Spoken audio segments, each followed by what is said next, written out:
Ini ini ada di ini dua-duanya sorry yang ini yang atas ya. Ada di udah saya berikan loh kalau di drive itu materinya ya. Materi ini Origin and Early Evolution of Angiosperm Annals of the New York Academy of Science.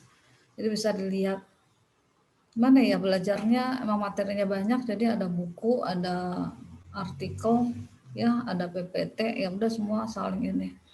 Apa jalur keturunan yang dianggap moyang terhadap angiosperm? Jenis apa dianggap angiosperm paling awal? Bagaimana proses evolusi karakternya? Kapan terjadinya diversifikasi klet-klet utama dalam angiosperm? Ya, jadi ini pertanyaan ini muncul gitu. Jadi kalau mungkin kalau lihat dari sejarahnya awalnya tuh bumi alam semesta terjadi pembentukan bumi, terus bumi Earth itu tadinya satu benua ya satu benua, kemudian karena continental drive dia dan ini terjadi jutaan tahun itu ya, pelan-pelan dia terjadi pergeseran. Nah, dari satu benua jadi 3 benua, kemudian geser lagi jadi 5 benua, seperti yang ada saat ini, 5 benua besar. Ya. Nah, jadi awalnya ketika satu benua sebenarnya tumbuhannya itu sama semua. Maksud saya bukan sama semua. Maksud saya tersebar di satu benua besar itu. Ya. Jadi ya ini kan hipotesis, ini asumsi pemikiran orang-orang terdahulu ya bahwa awalnya tumbuhan dan hewan keanekaragaman itu menempati satu benua besar. Nah, terus kemudian dia separate jadi 3. Nah, ketika separate jadi 3, tumbuhan-tumbuhan dan hewan tadi harus bisa beradaptasi dengan tempat yang baru, kan dia geser. Nah, sementara bumi itu ada dengan bentuknya, dengan kaitannya dengan matahari, hubungan dengan matahari ya, revolusi dia berputar segala macam gitu, menjadikan menjadikan bumi itu terbagi-bagi atas climate, iklim gitu. Ya kan ada khatulistiwa, terus naik ke atas ada subtropis, yang di khatulistiwa dia tropis, naik ke atas subtropis dan seterusnya sampai menuju ke kutub utara terus kutub selatan. Nah, mulai tuh terjadi pembentukan ada gurun, ada segala macam lah, gurun, gunung, segala macam itu. Nah, kalau gunung kayaknya barengan ya, dia bisa terjadi di satu benua pada saat satu benua besar, bisa saja pada saat 3. Ini kalau udah yang 5 benua kayaknya dia udah stabil ya, dia udah lebih stabil gitu. Pembentukan gunung, sungai udah lebih stabil. Ya, sungai yang tadinya satu benua besar dia saling terhubung semua itu, terus pecah akhirnya menjadi banyak sungai gitu. Itu sejarah seperti itu. Nah, tumbuhan dan hewan pun sama. Jadi dia beradaptasi karena bumi ini ada garis lintang dan garis bujur yang menjadikan iklimnya berbeda-beda. Ya, jadi yang survive bisa beradaptasi dengan iklim tersebut, dia yang tetap bisa bertahan di datarannya, ya juga di perairan. Jadi kalau di es di menjelang kutub itu ya tumbuhan nggak bisa yang tinggi-tinggi ya, karena sangat angin kencang segala macam. Jadi dia udah pasti roboh gitu. Terus sama makin ke bawah menuju khatulistiwa juga sama. Negara-negara 4 musim itu sering badai, topan, dan windy. Windy itu angin, dia menjadikan memang jadi sejuk gitu ya. Sementara kalau udah masuk ke tropis, dia lebih berkurang. Sehingga teknologi memanfaatkan angin itu kurang bisa maksimal. Hanya di beberapa tempat, ya termasuk di Indonesia tidak bisa maksimal. Karena kecepatan anginnya tidak terlalu besar. Nah, sehingga memungkinkan tumbuhan bisa tumbuh yang tinggi-tinggi itu tetap bisa bertahan. Nah, jadilah sekarang jadilah sekarang sebaran tumbuhan dan hewan seperti yang kita lihat saat ini. Apa yang khas di setiap daerah-daerah tadi. Termasuk kalau kita lari ke botani, ada klit-klit yang kemudian tersebar-sebar di berbagai belahan bumi. Ceritanya seperti itu. Nah itu sejarah panjang banget ya. Jadi kalau pertanyaan kapan terjadinya diversifikasi, nah kemudian karena dia beradaptasi dengan tempatnya tadi, continental drive tadi, nah bisa dimungkinkan yang tadinya tumbuhannya sama, kemudian dia bisa beradaptasi, teorinya Darwin, evolusi yang kuat yang bertahan, sehingga gen-gen tersebut, gen-gen yang dimiliki oleh tumbuhan atau hewan tersebut yang bisa beradaptasi atau kuat menjadi lebih dominan dibandingkan gen-gen yang tidak mampu beradaptasi. Nah, lama-lama akhirnya bisa terbentuk spesies baru gitu. Spesies baru tanpa meninggalkan karakter aslinya juga. Nah, kita bisa lihat nih saat tampak sebenarnya ya, di tumbuhan itu ada irisan-irisan tertentu di setiap kletnya. Ada sifat-sifat yang sama. Walaupun dia kletnya sudah pindah, monokot, dikot, yudikot misalnya, itu mesti ada daerah irisan di situ. Ada sifat-sifat dikot yang ternyata dimiliki loh oleh monokot gitu. Ya. Nah, ini ada beberapa poin di sini. Jadi orang juga masih mereka-reka ya, tahun 80 Gnetales atau Gymnosperm dianggap sebagai sister dari Angiosperm. Namun kemajuan data DNA menunjukkan bahwa Gnetum ternyata sangat berkabat dengan konifer, bukan dengan Angiosperm. Ya, jadi Gnetum itu dengan konifer sama-sama ya.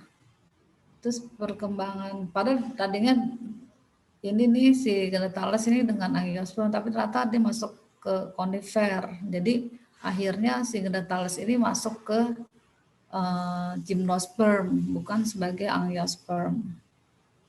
Seperti itu. Ya.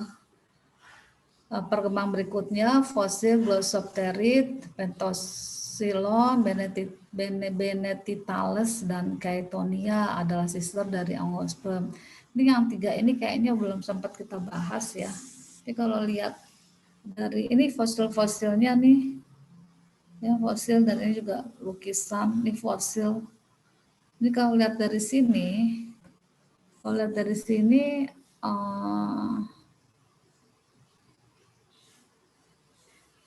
ini ada sikas, konifer, ya. Ini kayaknya nanti yang ini sister dari ini kan gymnos ya, konifer, Gnetales, ini gymnos semua ini.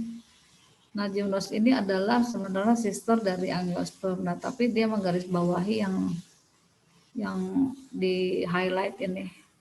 Ternyata dia punya kekerabatan. Jadi dia titiknya di sini nih. Ini titiknya di sini. Mesti titik yang ini terus kemudian lari ke Angios nih. Atau kalau saya lihat gini. Tapi sorry. Ini kan sudah ke Benetitales nih ini ya, ordo ya. Ini Pentosilon bukan ciri ordo nih. Ini nggak tahu ordo, nggak tahu. Kayaknya ordo ya tetap ya. Ini kan Gnetales nih, Gnetales, Cicadales, ini ordo. Jadi ordo ya ini sister dari Angios. Nah, atau kalau seperti ini yang tadi, mungkin tadi yang muncul di sini nih. Benetitales, Pentosilon ada di sini. Dan ini punya kaitan erat dengan Angios gitu loh. Dia mau cerita itu. Artinya kelompok Gymnos ini deketnya sama siapa sih? Kalau sekarang kalian sudah tahu. Spermatophyta, Gymnos, Angios. Ini kan sejarahnya. Jadi orang-orang dulu belum tahu. Kalau sekarang kita sudah seperti given, udah hafal sekali, udah tahu sekali. Spermatophyta, bahkan di SD juga udah diajarkan ya, monokot, dikot, terus Gymnos, Angios itu udah ini. Tapi ini kan cerita awalnya. Mereka kan belum tahu. Nah, jadi ternyata direka-reka, oh gimnos ini ternyata dekatnya sama angios. Sehingga terbentuklah apa yang kita katakan spermatofits ini, spermatofita, tumbuhan yang berbiji gitu loh ceritanya. Nah, ini kan cerita sejarah ya. Waktu itu belum tahu. Ya oke. Sama seperti tadi, genetum itu katanya dekatnya sama angios, tapi ternyata genetum itu banyaknya mirip dengan konifer. Jadi genetum itu masukin kemana ya? Oh, dimasukkan ke gymnos. Cerita awalnya gitu. Nah sekarang ini ada ferns di sini. Ferns itu paku. Ternyata paku itu ini slide ini menggambarkan eh, sambungan paku. Sebenarnya kalau mau disambung lagi, ntar larinya ke kripto ya, ke kriptogam ya. Habis paku, terus ada lumut di situ. Nah, harusnya sih saya penasaran juga. Terus kaitannya dengan, oh enggak penasaran juga. Akhirnya kan yang 5 kingdom itu, ya, yang kayak tangan gitu 5, ya, Monera, Protista. Nah, terus dia bercabang. Nah, jamur tuh nanti kan Monera protista, alga tuh kan di protista. Aku jadi mundur nih. Protista itu sebagian ada yang memiliki sifat-sifat mirip alga dan jamur di tengah-tengah dia ke situ. Ya, terus eh, cabangnya dia plante, cabangnya lagi dia ke hewan. Jadi disebut apa? Monera protista mirip tumbuhan, protista mirip hewan. Nah, itu bagian itu tuh yang peralihan yang saya bilang tadi overlapnya di situ, irisannya tuh di situ gitu. Ya, jadi ini garis ini kalau dipanjangkan. Nah, ini kita karena mau fanerogam, jadi garisnya ke bawah. Ini ke atas yang tadi saya katakan yang seperti tangan tadi. Ini nanti sambungannya ke kita udah masuk ke jarinya plante ini. Kalau udah masuk sini.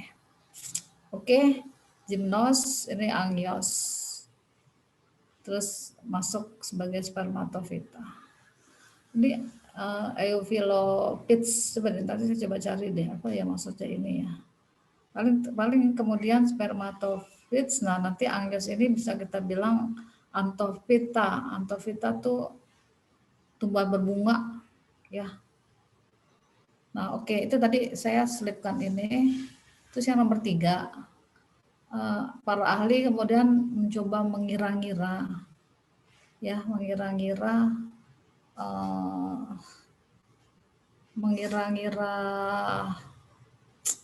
kapan munculnya gitu loh. Tadi kan ditanya diversifikasi tumbuhan itu mulai munculnya kapan sih gitu. Lalu kemudian lihat mereka ini ada molecular clocking menunjukkan percabangan kelompok utama angiosperm terjadi 140 sampai 180. Ini mega anum tuh million years. MA itu mega anum million years, jutaan tahun yang lalu gitu. Lebih tua dari fosil tertua, satu stick dia lebih tua ya. Terus artinya masih akan ditemukan fosil-fosil yang lebih tua. Coba saya lihat ini jam molekuler atau tadi molecular clock atau dikenal ini molecular clock adalah sebuah cara dalam evolusi molekul yang menggunakan pembatasan dan perbandingan perkembangan fosil akan perubahan molekul untuk menyimpulkan waktu sejarah geologis terhadap penyimpangan antara kedua spesies atau taksa lainnya. Ya, jadi evolusi ini evolusi molekul. Nah, sifat molekulnya apa? Sifat molekulnya adalah DNA.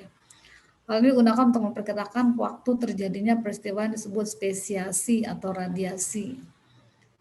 Tadi yang saya bilang, spesiasi itu akhirnya jadi spesiasi itu adalah peristiwa terjadinya spesies baru gitu ya.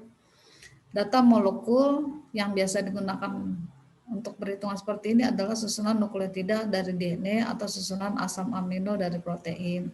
Jam molekuler seringkali disebut sebagai jam genetik atau jam evolusi. Oke, gitu ya.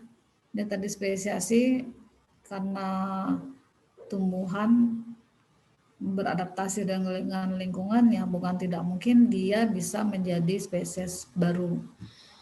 Karena kan ada perkawinan, ada reproduction di situ ya.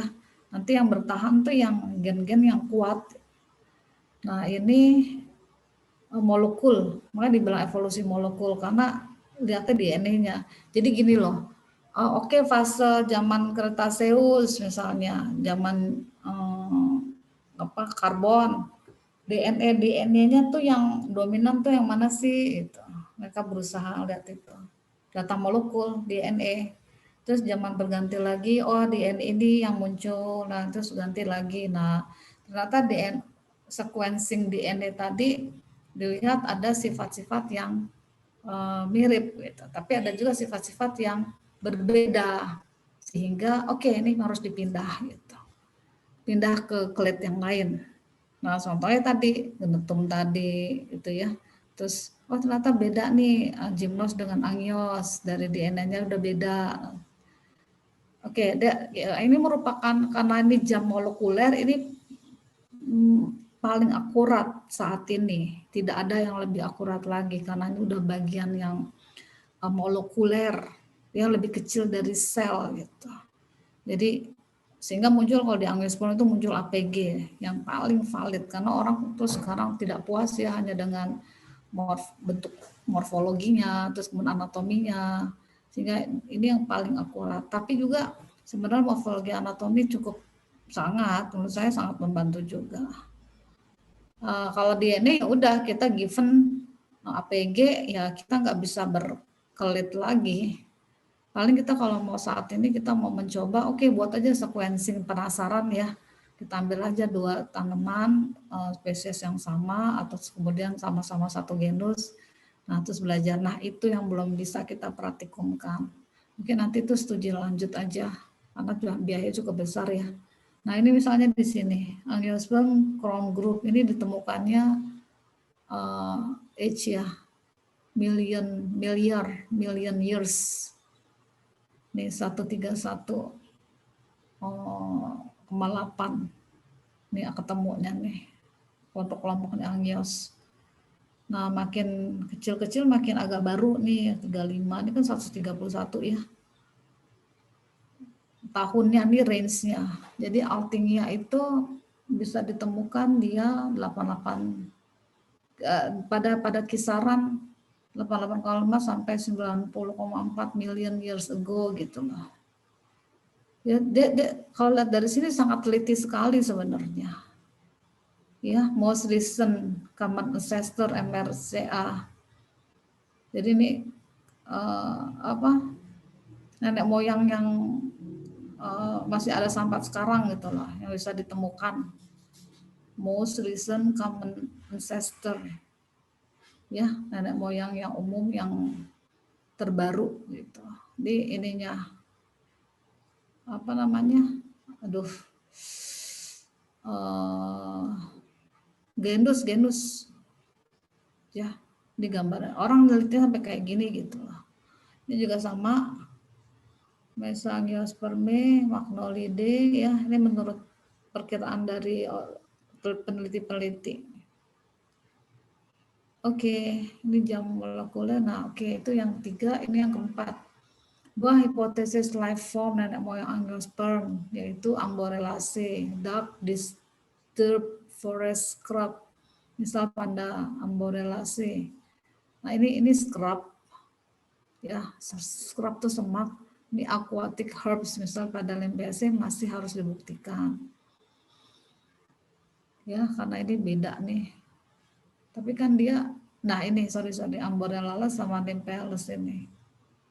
Apakah memang dia berdekatan seperti ini? Anak ini loh. Ya. Itu salah satu anggota angios paling basal, Nymphaeus mengindikasikan habitus akuatik muncul sangat awal. Ini anak-anak jangan tidur-tidur ya. Masih mengikuti saya kan?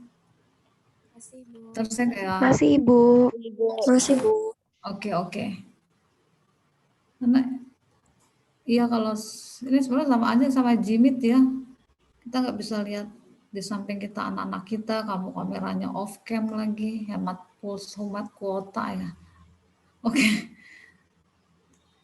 Eh, apa? Nah, 3 ini yang masih harus dibuktikan lagi gitu. Ini kan APG nih. Nah, nyatanya dia cepat juga loh, udah jadi 4 gitu. APG itu. Pertama kan 2003 ya. 2003 sampai sekarang 2016. 2003 2016 sekarang. Ya udah 13 tahun selalu ada revisi-revisi. Nah, oke, ini setelah munculnya angiosperm awal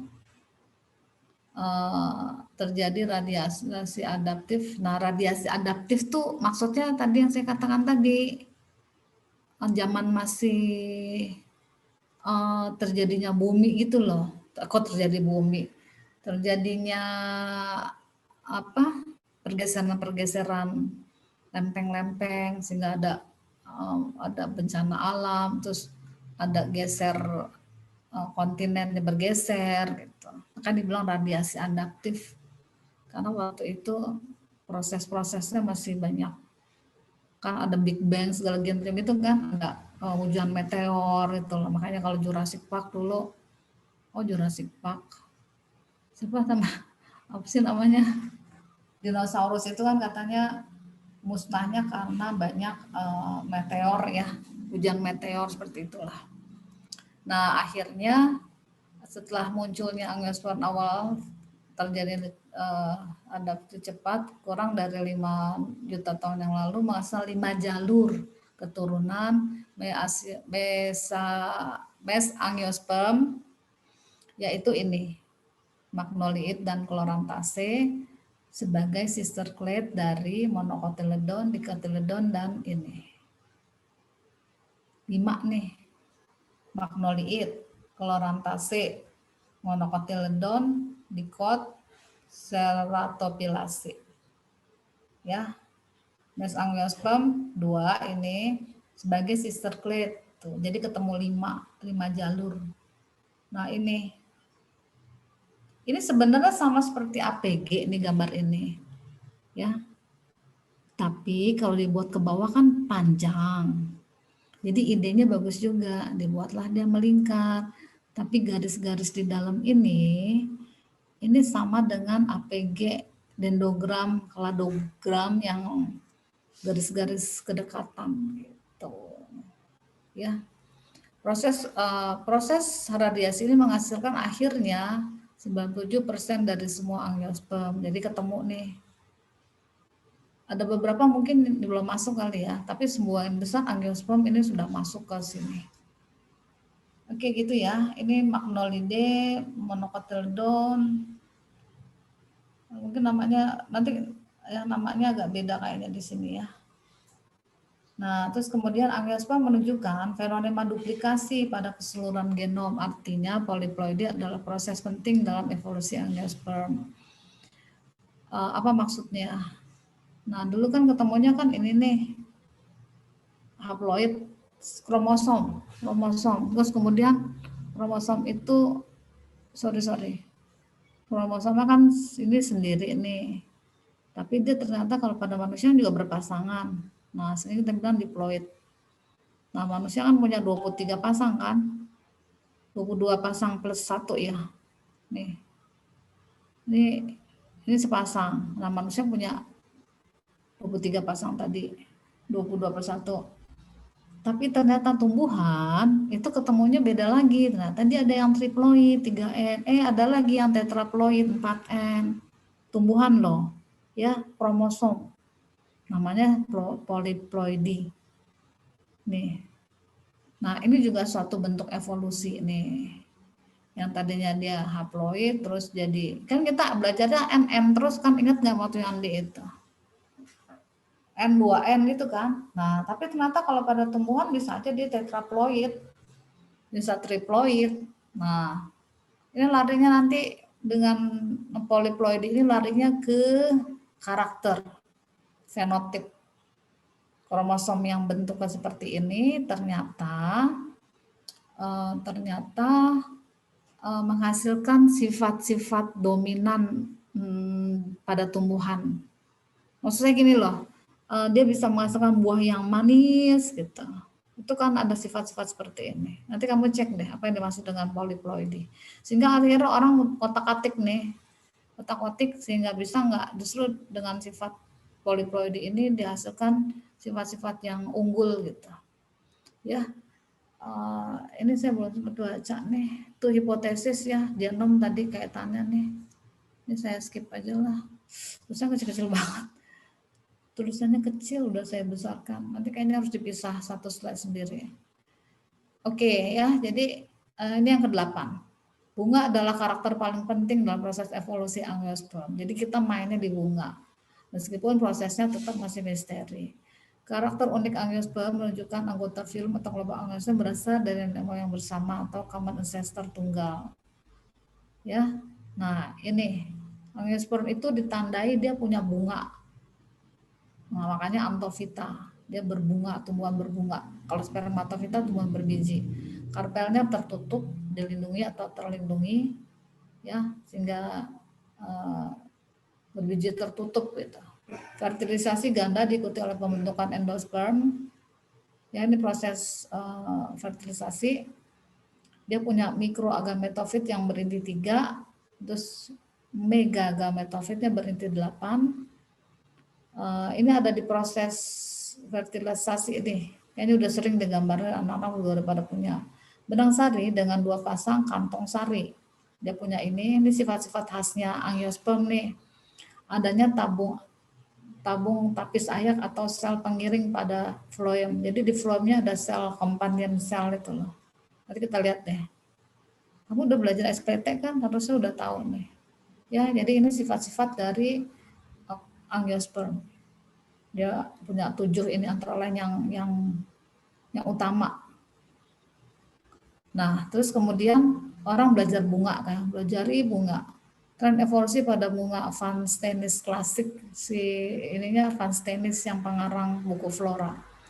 Penyerbukan pada serangga diduga menjadi pemicu diversifikasi tumbuhan. Karakter ini tidak atau sangat jarang dimiliki oleh kelompok tumbuhan tidak berbunga. Selanjutnya beberapa tren pada tumbuhan berbunga dapat diamati.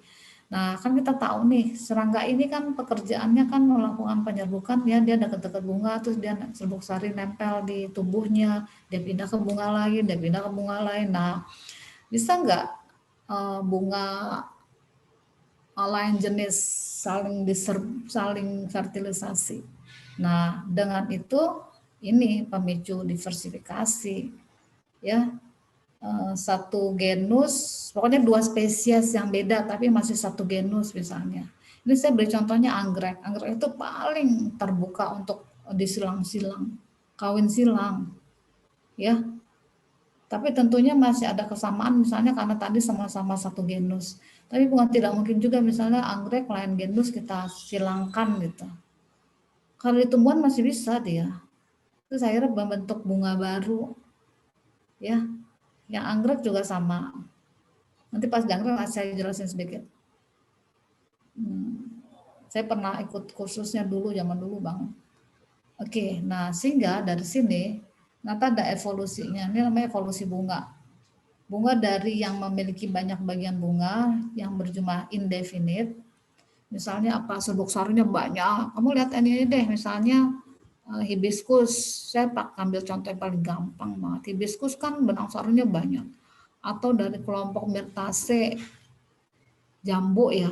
Kan benang sari banyak banget kan, yang seperti rambut-rambut itu kan. Nah, itu bekas benang sari itu. Ya, dia banyak sekali benang sarinya, tidak terhitung. Nah, sehingga dikatakan indefinite. Berevolusi menjadi beberapa bagian bunga yang jumlahnya definite. Sehingga orang katakan bunga paling modern itu ada di anggrek. Karena anggrek itu udah nggak kelihatan lagi mana benang sari, mana putik. Dia paling modern. Itu menurut konon seperti itu. Jadi sebenarnya monokot itu lebih modern gitu. Lihat dari bunganya. Nah, sementara Unicode tuh lebih primitif. Ya. Oke, terus Nah, tapi kalau kemudian monokot ada anggrek di situ modern, tapi dia kalau lihat di APG dia deket sama Ana ya. Ana padahal kan magnoliid kan juga paling tua. Nah, itu juga jadi pertanyaan itu. Jadi ini semua sifatnya masih teori ya, atau asumsi atau hipotesis gitu. Oke, jumlah lingkaran bunga tereduksi dari 4 menjadi 3, menjadi 2 dan 1 pada bentuk yang modern. Ya, jumlah lingkaran bunga ya berbilang 3, berbilang 5 gitu lah susunannya. Oke, sumbu bunga memendek sehingga tersusun spiral tidak terlihat. Bagian bunga sering bersatu. Nah, ini kalau ini yang tadinya berlepasan, misalnya bunga itu deh, tadi hibiscus lagi. Hibiscus itu kan berlepasan ya. Jadi petalnya, mahkotanya tuh petal. Itu kalau dilepasin kan dia bisa. Itu kan, kamu ingat nggak waktu itu ada iklan apa terus pergi enggak terus dia kan ngambil bunganya lepas-lepasin. Nah, tapi kalau bunga asterit itu dia bunganya bersatu karena dia ada tabungnya. Gitu. Ada tabung dulu terus baru petal-petalnya. Contohnya apa sih? Contohnya yang gampang tuh alamanda. Ya, itu bunga tabung, ada tabungnya dulu. Itu ada di asterit itu. Rosit asterit. Oke, ovarium menjadi inferior. Asterit, kalau rosit kayaknya berlepasan. Ovarium menjadi inferior dibandingkan superior. Ya, jadi superior itu yang jadul, inferior yang modern. Periantium terdiferensiasi menjadi calyx dan corolla yang jelas. Calyx dan corollanya tampak jelas. Nah, sementara kalau yang tidak jelas itu ada di ini tanda bunga, tepal. Magnoliid itu tepal. Simetri bunga yang radial actinomorph menjadi bilateral atau zygomorph. Nah, ini actino, ini zigo. Ya, ini kan benang sari putika kelihatan jelas. Kalau ini kan nanti dia benang sarinya tereduksi menjadi staminodia. Kamu klik deh staminodes gitu bahasa Inggrisnya, staminodia. Dia leaf like gitu loh, kayak daun lembaran seperti daun. Oke, that is the end of this file ya. Ini evolusi bunga. Jadi ini yang dikatakan modern atau Delby primitif. Oke, ada pertanyaan enggak? Nah, masih ada beberapa file lagi sih, ini saya udah stop share ya. Oke, stop share.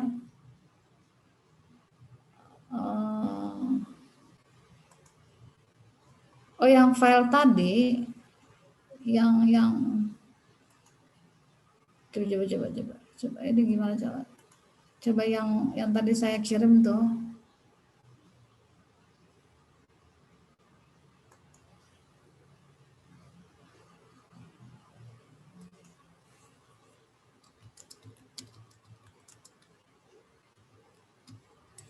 Sebentar ya, saya ada email penting, ada email.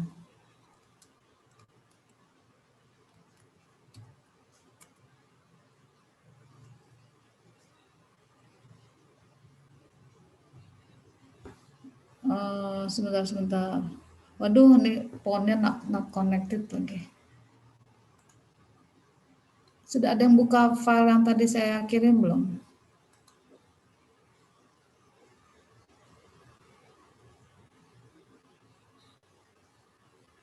Oke. Ini saya kalau mau share screen yang kalau dari web gimana caranya? Sama aja ya? Sama aja, Bu. Oke, this one. Share screen. Sudah kelihatan belum? Terlihat, Bu. Sudah, Nah, Bu. ini jadi orang belajar ini masih baru loh nih, artikel September 2020 masih tahun lalu. The delay and geographically heterogeneous diversification of flowering plant families. Ya, ada complete set, ada conservative set. Saya nggak akan bahas apa, hanya untuk menunjukkan orang membuat sebarannya tuh seperti ini ya. Jadi ada simbol ini Ana, Magnoliids, Chloranthales, Monocos, Commelinids, Ceratophyllales, ada Eudicos, ada Rosit, ada Asterid. Dari warnanya nih, ini kelompok nih Ana yang muda, terus ini Magnoliid. Chloranthales kecil ini ya. Nah terus hijau ini masuk. Nah kita lihat deh, hijau ini masuk monokot nih. Oh enggak sih, ini masih monokot ya. Tapi dia, oh ya kemarin ada yang jawab Commelinids nih. Dia ada saluran, kayak ada saluran getah gitu deh. Di kelas ini apa di kelas sebelah ya? Kenapa dikatakan Commelinids? Terus dia ada bacaan yang mengatakan bahwa kelompok Commelinids memiliki saluran apa gitu, saya lupa deh. Nanti di kelas ini apa kelas mana ya? Tolong dong, saya lupa deh baca. Terus artikelnya yang mana gitu. Terus ini Ceratophyllales merah, nah kecil aja nih. Terus ini Eudicots, tapi terus dia ada Asterid. Terus yang ini Rosit. Oh, nggak bisa layar saya nggak bisa saya kecilkan nih. Terus ini Asterid, ininya Rosit. Tapi kesemuanya ini adalah Eudicot, tapi dibagi atas Rosit dan Asterid. Ya, nah ini lebih ini lagi, ini apa ya? Long, intermediate, short, intermediate, long ini apa ya? Saya belum baca nih. Distribution, ada baca sendiri deh ya. Ini ada bagi long apanya aku distribution of class, baca sendiri deh. Nanti saya masih ada beberapa file soalnya. Ini juga di geographic distribution tuh. Oh, kok nggak ada legendnya sih? Atau legendnya masih masuk sini ya? Nih, nanti dibaca lagi. Nah ini sebarannya nih di dunia nih. Kelompok-kelompok tadi, kelompok ini gambarnya di template yang atas, yang tadi yang saya ini. Nah ini nih, ya ini template ini. Nah jadi ke sini. Ini sebarannya nih. Hebat ya orang-orang ya. Ya Allah bisa bikin. Ini orang-orang botanis beneran nih. Tropical, temperate, arid. Arid itu kering. Kayak gurun, kayak setengah gurun, padang rumput, gurun gitu. Arid. Nah this one is also the same. Kelompok jenis-jenis bunganya. Oke. Terus saya punya bahas yang itu ya, yang from Ana ya. From Ana.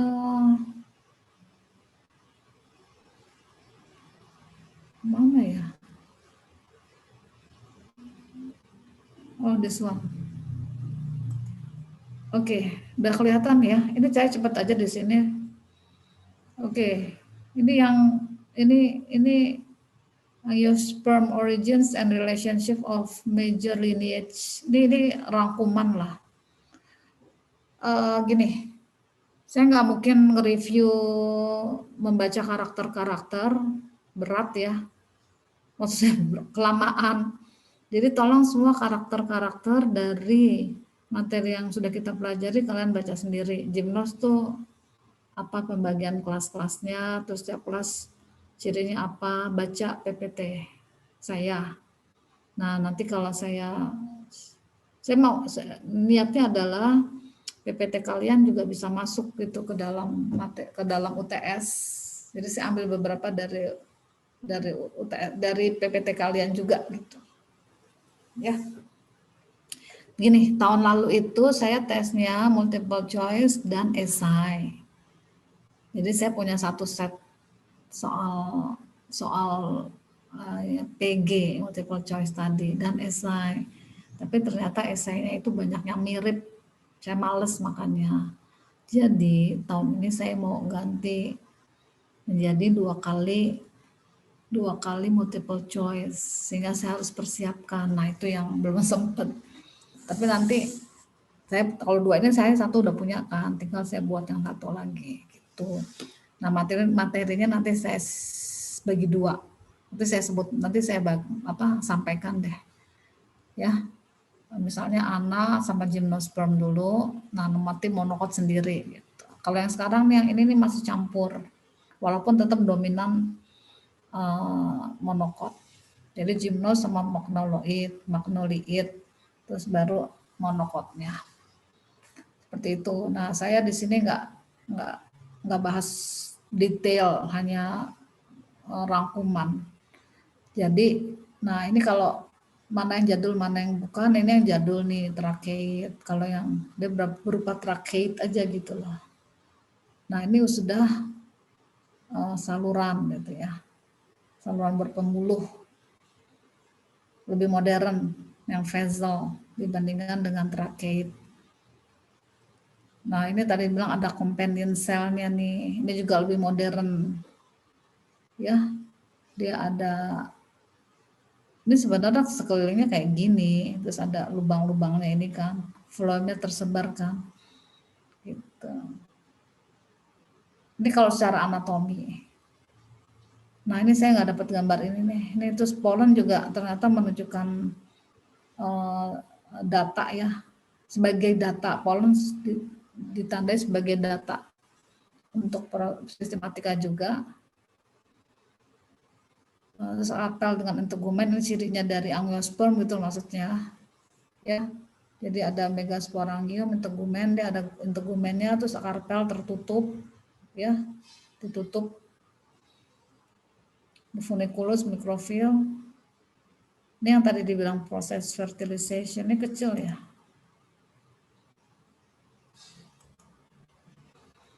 Proses fertilization nih. Oke.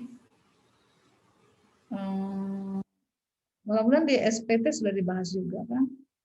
Ya, serbuk sari ketemu stigma, terus masuk ke sini nih itu.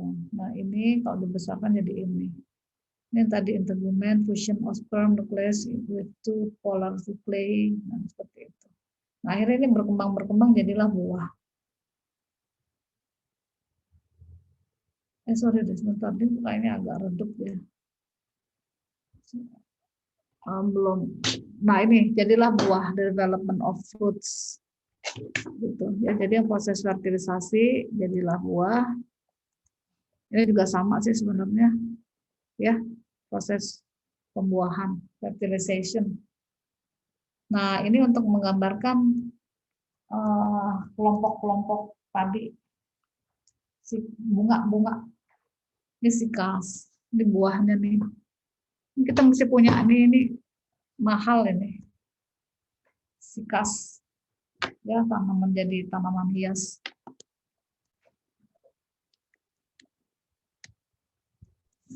Oke, ini conifer, bisa ini kan pindah halaman kan? Ini conifer. Nah ini kan satu lapis nih. Harusnya saya sandingkan dengan hutan hujan tropis di sini ya. Hutan hujan tropis itu bisa sampai padat sekali, sampai 5 lapis ke atas. Ini ginkgos, ginkgos. Ya, lucu kan daunnya ya, pokoknya aneh deh. Nah ini juga sama, ini genetase, genetum, melinjo, bunganya tuh aneh gitu loh. Gymnos, terus ana itu kelompok yang tidak beraturan. Ya, dia nggak memiliki sifat-sifat sehingga dia bisa masuk ke monokot maupun eudikot. Eudikot itu pokoknya itu harga mati dia harus recolpate. Nah, gitu. Ya, nah ini kan sementara bunganya aneh nih. Ini Benetitales. Ini nggak ada, malah ini hanya foto, hanya lukisan. Ini yang tadi ya, saya udah jelaskan kedekatan. Ya, ini juga fosil-fosil Archaeofructus. Nggak ngerti fructus itu buahnya yang mana lah. This one is the oldest angiosperm juga. Ya, masih early ini fosil-fosil lah pokoknya. Terus gini-gini, dari fosil terus digambar, dilukis gitu. Ya, ini bunga, ini daunnya. Ini juga daunnya. Nah, ini kekerabatan awalnya tuh ada Chloranthase, terus Piperacea. Ini Piperacea. Ini apa ya? Ini sebentar, udah ada tulisannya di atas tapi aku nggak kelihatan. Oh, piper juga ya, sama ya. Ya, piper besar ini. Piper juga. Ini Chloranthase-nya ini. Nah, this one is early angiosperm. Apa sifatnya? Dia perennial. Terus evergreen. Perennial tahu ya? Perennial itu hidupnya bertahun-tahun. Kalau annual, tahunan. Kalau cabai itu tahunan kan, padi itu tahunan. Evergreen bertahun-tahun. Terus berkayu, vascular bundle in a ring dalam satu lingkaran. Ya, pas vessel-less wood. Ini vessel-less wood ya. Alternate simple coriaceous leaves with entire restoration. Ini karakternya nih, daun kali ya.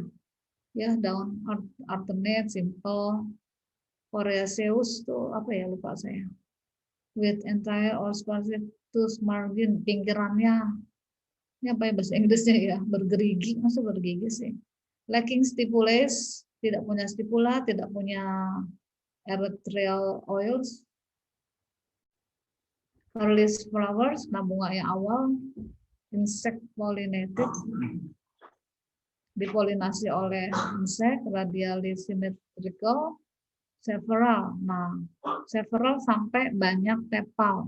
Yang tadi saya bilang dia tenda bunga, jadi tidak bisa dibedakan antara sepal dan petal. Sepal petal kalau di kamu udah praktikum kan? Sepal tuh kalau di kembang sepatu kan kelihatan banget yang hijaunya tuh sepal, petalnya yang warna-warni itu kan. Free dan distinct, ya, berlepasan nih dan dapat dibedakan. Bisexual, stamen plurally differentiated into anther.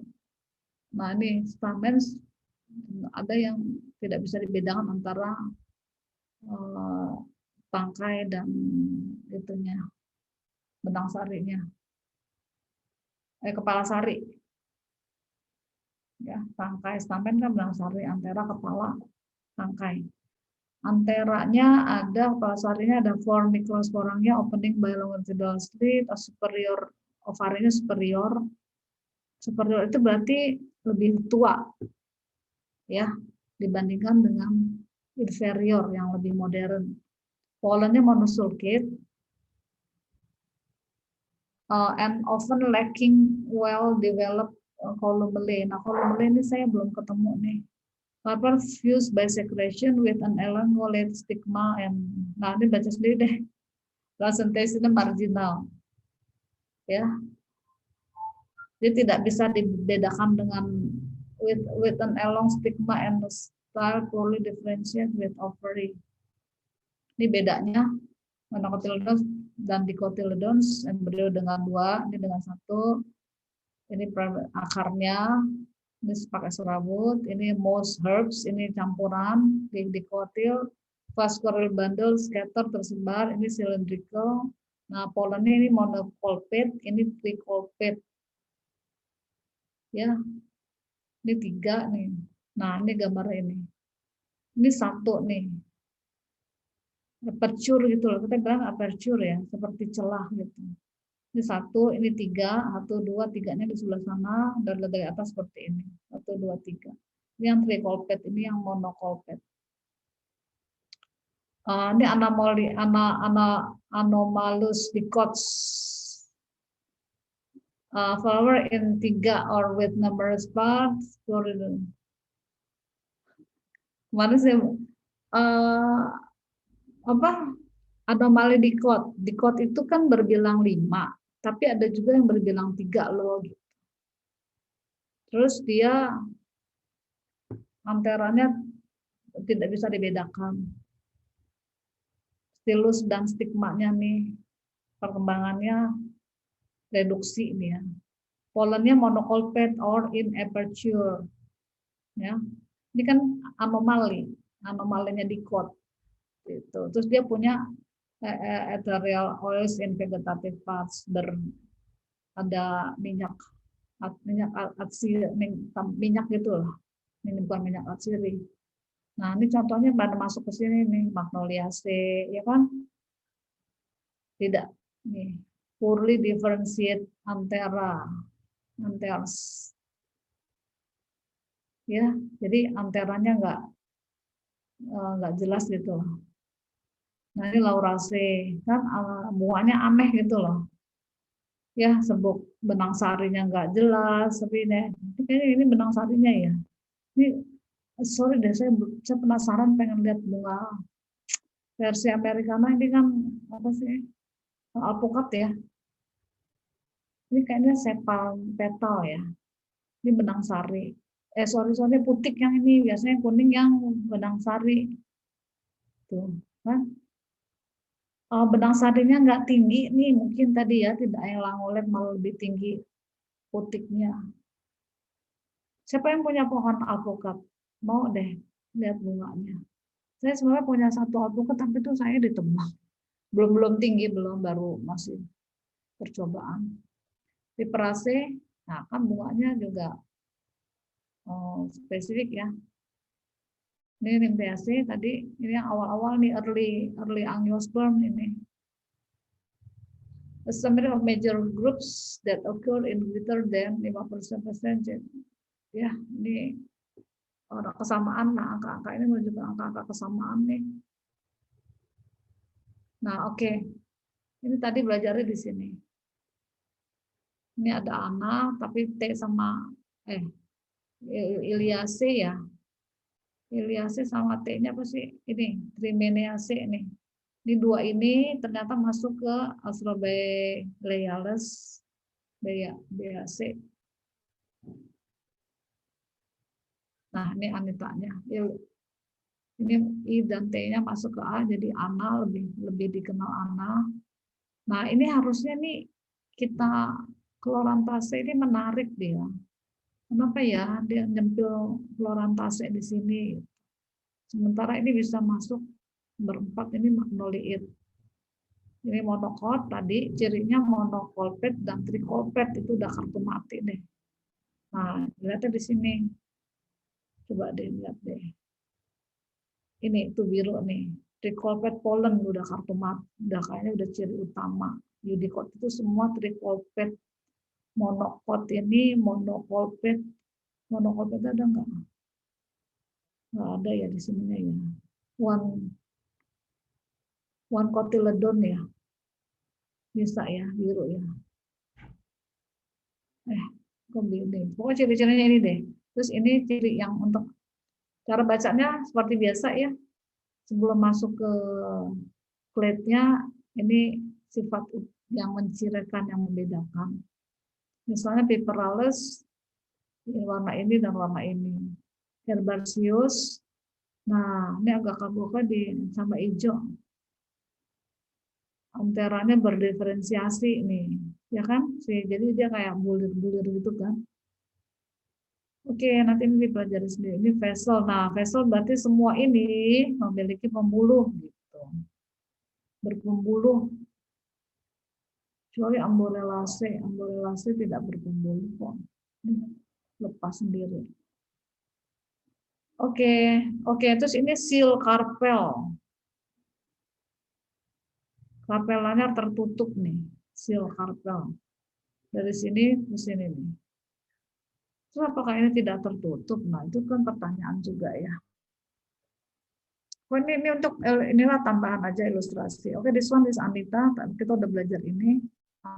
Magnoliid ini. Nah, yang belum kalian bahas adalah Chloranthaceae. Nah, ini muncul terus nih. Ini Amborelaceae. Ini bukannya aneh nih gambarnya, bingung saya. Nah, this one Amborella trichopoda, bunganya aneh nih pokoknya kalau menurut saya memang seperti bunga kebanyakan saat ini. Nah, this one is Amborella. Saya tambahkan aja sih. Dibaca sendiri ya. Sekarang jam berapa? Saya ada acara jam 9:30. Oh, 9:08 masih keburu. Agak penting acaranya soalnya tentang akreditasi internasional. Mohon doa restu ya, mudah-mudahan bisa ke arah sana. Itu akreditasi internasional tuh yang ngurusin siapa? Yang ngurusin kita, dosen. Ya, jadi dosen itu kerjanya bukan sekedar ngajar, tapi melakukan penelitian, terus melakukan ini hal akademik termasuk akreditasi. Ya, itu alhamdulillah sudah keluar perpanjangannya, jadi kita dapat bonus satu kali perpanjangannya. Jadi A itu 2015, dia kan 5 tahun ya, 2015 sampai 2021. Jadi terakhir kemarin habisnya tanggal 15 April 2021. Terus saya udah bilang ke Pak Rusdi kita udah nggak punya akreditasi loh. Kalau kita nggak punya akreditasi itu namanya ilegal, ya ilegal. Jadi berbahaya itu. Kita punya prodi tapi nggak punya akreditasi, ya tidak diakui oleh Bank PT itu akreditasi. Terus, sampai kapan nih? Saya bilang gitu, karena kan memang sebelum Pak Rusdi kan saya di prodi. Terus akhirnya pas banget seminggu kemudian tanggal 22 April keluar, saya langsung tenang deh. Udah keluar dengan perpanjangan tadi. Bonus. Kalau dulu enggak, dulu 5 tahun kita harus mengajukan lagi. Nah, mengajukannya itu antara lain termasuk data-data mahasiswa berprestasi itu masuk semua loh. Dan ini kita lagi mau ke internasional, kalau mahasiswanya nggak ada prestasinya atau nggak punya data dan datanya minim gitu kan juga pusing. Ya, saya lagi kerja di akreditasi internasional dan menyita pikiran saya juga, menyita energi juga gitu. Untung botanis saya udah selesai, alhamdulillah. Terus ekologi saya juga udah selesai. Ini baca sendiri. Apa di sini? Skate sedikit ya. Nanti ada bagian yang saya lupa mau saya beri tanda merah, yang dia nggak bisa masuk monocot gitu. Amborella is native to New Caledonia in the southwestern Pacific Ocean and has a scattered distribution through much. It is an evergreen scrub whose wood is considered to be primitive type. Nah, dia nggak punya vessel di sini.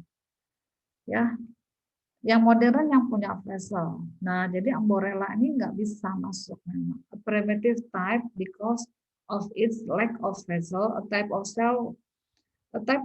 cell for water conduction, ya.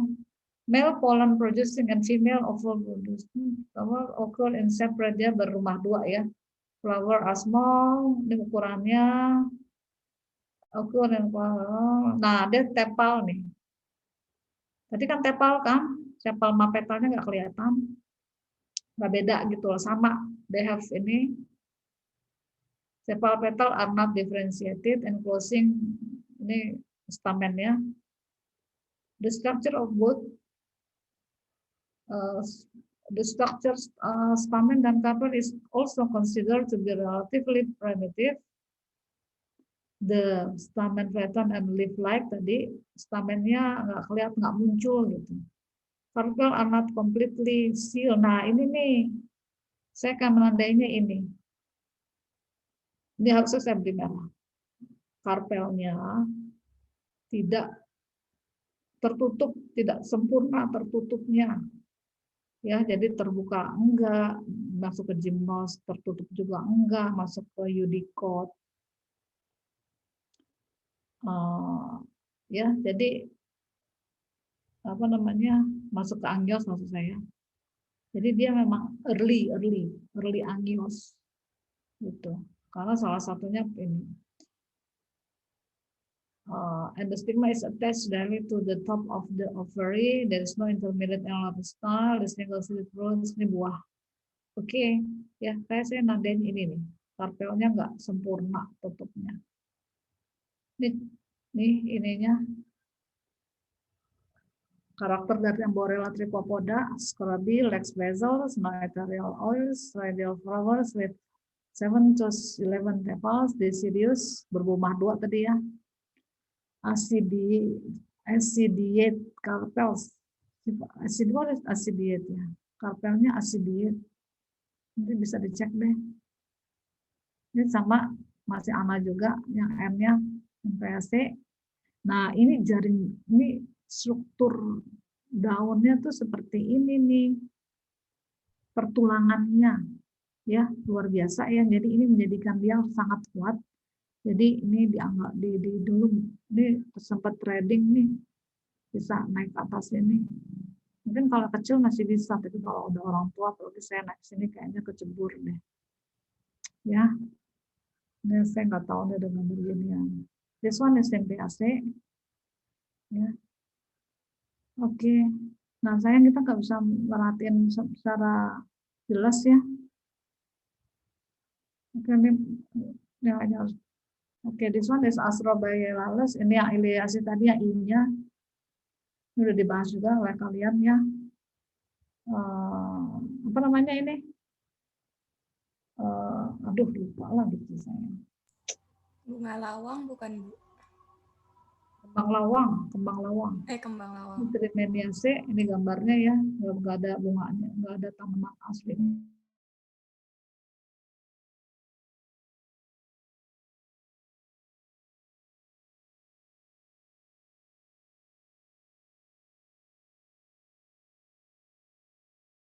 Ini Chloranthraceae.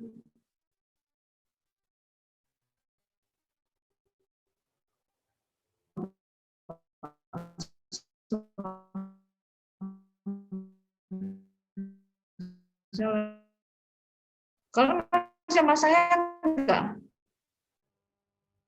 Masih, Bu.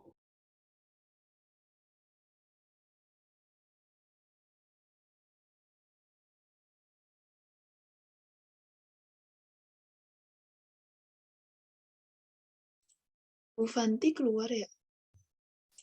Sepertinya iya. Tadi robot nggak? Ya. Bentar ya.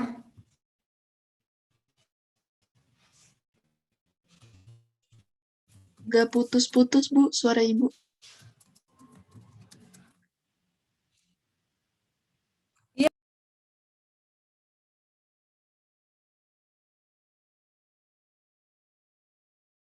Ya saya ya, sampai lemas banget atau enggak?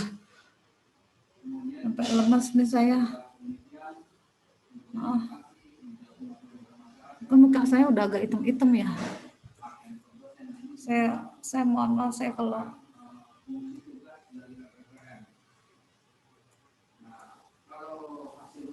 stop video aja deh. Oke, ini 1 sampai ini kan yang itu yang apa? Sifat-sifat yang berkesamaan gitu loh. Sifat monokotil tapi ternyata dimiliki juga oleh ini ana ini nih. Terus sifat monokotil sejajar tapi ada juga yang monokotil punya sifat menjari gitu. Dia seharusnya sejajar, tapi ternyata ada juga menjari. Nah, contohnya ini, bunga kana gitu kan menjari ya, gadung itu menjari nih.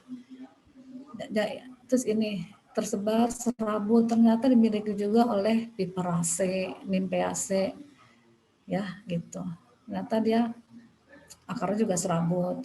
Terus di sini dia herbaceous, ternyata dimiliki juga oleh Nymphaeaceae dan Magnoliid. Jadi sifat-sifat ini sifat-sifat irisan antara dua tadi gitu ya. Nah, kesana saya ganti koneksi ini.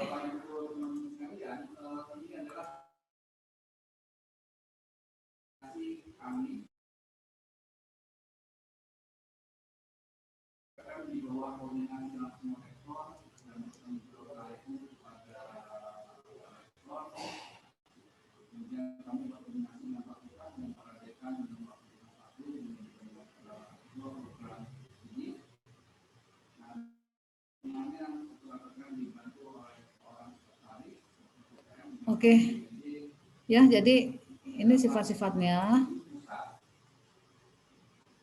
Paling saya tadi nambahkannya di bagian anggrek nih. Nah, kalau kemarin kan kalian kan nggak ada gambarnya, saya hanya melengkapi. Tapi sudah ada juga gambar kalian ya. Ini yang kita bilang sistem polinia nih. Tuh. Jadi anteranya ada titik di sini 2, terus ini stigma. Ini bagian sini nih kolom nih 1, sistem kolumna, antera, stigma. Nah ini tuh cap polinia sistemnya, sistem bunganya yang katanya dibilang paling maju ya karena tidak lagi berbentuk benang sari.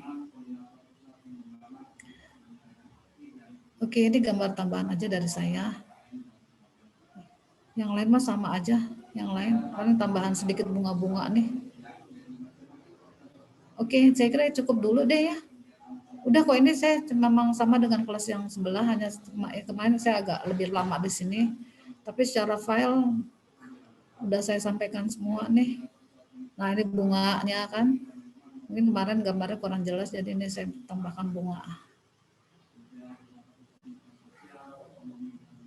Oh ya, ini salah. Ini bukan. Ini bunga ini asteroid ini. Asterase, bunga matahari. Hanya cuma mau melihatkan ini bunga pita, ini bunga tabung yang di tengah, jadi 2 macam bunga. Jadi satu tabung ini 1 bunga gitu loh. Dan dia susunannya rapi sekali seperti ini. Ya. Nah, ini floret. Nah, ini saya tadi tambahkan. Nah, ini tuh. Inflorescence, ini satu inflorescence terdiri atas spikelet, satu spikelet terdiri atas floret, satu floret ini gitu ya, ada palea, ada lema, ada aun, duri ini yang suka jadi sakit-sakit nusuk-nusuk itu. Nah, ini juga sama, hanya modelnya ada yang agak beda ya. Ini satu rahis, terus ini satu spikelet ini isinya ini palea dan lema. Palea lema palea, dalamnya ada ini benang sari ya, ini putiknya yang ini nih. Itu terbalik ya, enggak lah, seperti itu.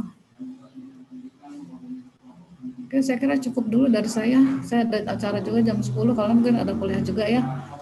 Saya stop share dulu, mohon maaf sekali. Saya lemas banget deh melihat api gitu.